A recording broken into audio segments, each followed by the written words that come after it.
ఈరోజైతే మార్నింగ్ తోటలోకి వచ్చినాము. మా తోటలో అన్ని రకాల కూరగాయలు వేసినాము.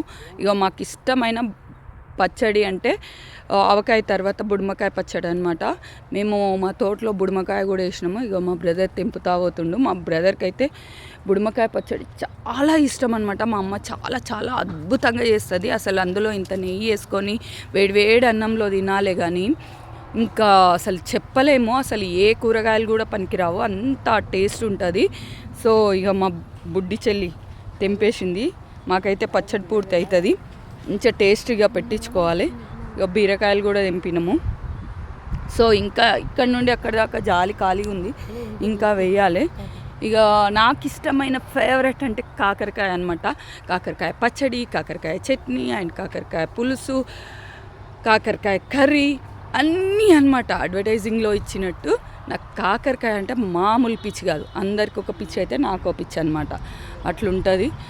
అంతా మళ్ళీ ఇక్కడ ఉన్న మొత్తం శంకుపుల్ల టీ చేసుకోండి. బయట అయితే చాలా కాస్ట్లీ అనమాట. సో మనం ఇంటి దగ్గరనే శంకుపుల్ల చెట్టు వేసుకుంటే మనం హెల్తీగా న్యాచురల్గా ఏ ఎరువులు వాడకుండా టీ పెట్టుకొని డైలీ ఒక కప్ తాగితే చాలా హెల్త్ అనమాట. ఇమ్యూనిటీ పవర్ పెరుగుతుంది అండ్ అందులోనూ వెయిట్ లాస్ కూడా అవుతాం అనమాట. అండ్ కాకరకాయ కూడా షుగర్కి చాలా మంచిది. మన పెరట్లోనే ఏ ఎరువులు వాడకుండా ఒక కాకరకాయ చెట్టు వేసుకుంటే మనకు కూరలకు వస్తుంది. అండ్ సేమ్ కాకరకాయ పొడి చేసుకొని మనం డైలీ ఒక గ్లాస్లో వాటర్ తాగితే మనకు షుగర్ లెవెల్ తగ్గిపోతాయి అనమాట. అండ్ కాకరకాయ పౌడర్ అయినా పచ్చడి కూడా పెట్టుకొని తింటే చాలా హెల్దీ అనమాట. మా అమ్మ కూడా తొంగి చూస్తుంది. అండ్ మా పొట్టాడు ఇక మా నాన్న అయితే మా బ్రదర్ దగ్గర ఏదో సోది ముచ్చటేస్తాడు. ఇక అట్లా అనమాట. ఈరోజు అయితే ఇక గోంగూర కూడా చాలా చాలా హెల్త్కి మంచిది. అండ్ గోంగూరలో మొత్తం ఐరన్ లెవెల్స్ చాలా పీక్ స్టేజ్లో ఉంటుంది అనమాట. ఐరన్ లేని వాళ్ళైతే గోంగూర పచ్చడి చేసుకొని తినండి. వీక్లీ ఒక 3-4 టైమ్స్ అయినా సరే గోంగూర పచ్చడి చేసుకోవాలి. అండ్ ఇది చూడండి, చిన్న అదేంటి నిమ్మకాయ అనమాట.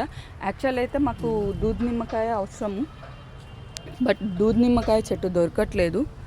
సో అన్ని రకాల చెట్లు వేసుకున్నాం అనమాట తోటలో. డైలీ మార్నింగ్ లేవగానే తోటలను చూడడం, ఆస్వాదించడం మాకు చాలా ఇష్టం అనమాట. నేచర్ అంటే మాకు చాలా చాలా ఇష్టం. సో అందులోనూ తోట పెట్టుకొని మావి మేము పండించుకొని తినడం అంటే చాలా ఇష్టము. సో అట్లా మేము ఖాళీ స్థలం పెట్టుకున్నాము. ఇంకా ప్లేస్ తీసుకొని ఇంకా చేయాలనుకుంటున్నాము. సో ఇట్లా మొత్తం ఉసిరికాయ చెట్టు వేసినాము. అండ్ తోటకూర కూడా మా తోటలోనే వేసుకున్నాము.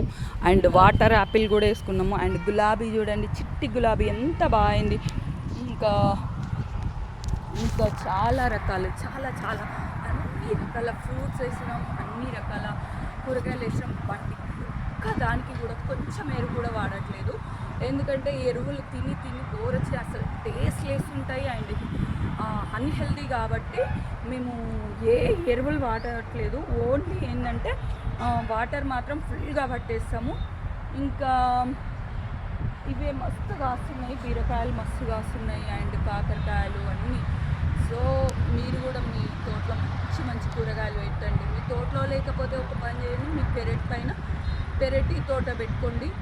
మనం ఏ ఎరువులు లేకుండా తిన్నప్పుడు చాలా హెల్దీగా ఉండేవాళ్ళు. మన పూర్వకాలం కూడా ఎంత బాగుండేది అంటే అప్పుడు చాలా కొంచెం ఇంత పుండుకూర తీసుకొని, ఆ గోంగూర తీసుకొని 2 పచ్చికాయలు వేసి దాంట్లో ఏం వేయకుండా నూరుకున్న చాలా టేస్ట్ ఉండేది కదా. ఇప్పుడైతే దానికి ఏమేమో యాడ్ చేసి మరి చేసుకున్నా కూడా ఆ మిక్సీలో అండ్ ఈ ఎరువులు వాడిన ఫుడ్ తింటుంటే అస్సలు టేస్టే అనిపించట్లేదు. అందులోనూ చాలా అన్హెల్దీ అయిపోతున్నారు. సో అందుకని నాకు అలా అయితే ఎప్పటి నుంచి మా ఇంటి దగ్గరనే తోట వేసుకొని పండించాలని, అందుకని నేను మా ఇంటి దగ్గర తోట వేసిన ఇంకా కొంచెం స్పేస్ తీసుకొని ఇంకా వేయాలనుకుంటున్నా. సో ఇలాగే నా వీడియోస్ చూస్తూ ఉండండి. ఇంకా మంచి చెట్లను, మంచి తోటను ప్రతి ఒక్క దానికి యూజెస్ ఏంటి అని నేను చెప్తా అండ్ మా అమ్మ కూడా చెప్తుంది. చూస్తూ ఉండండి.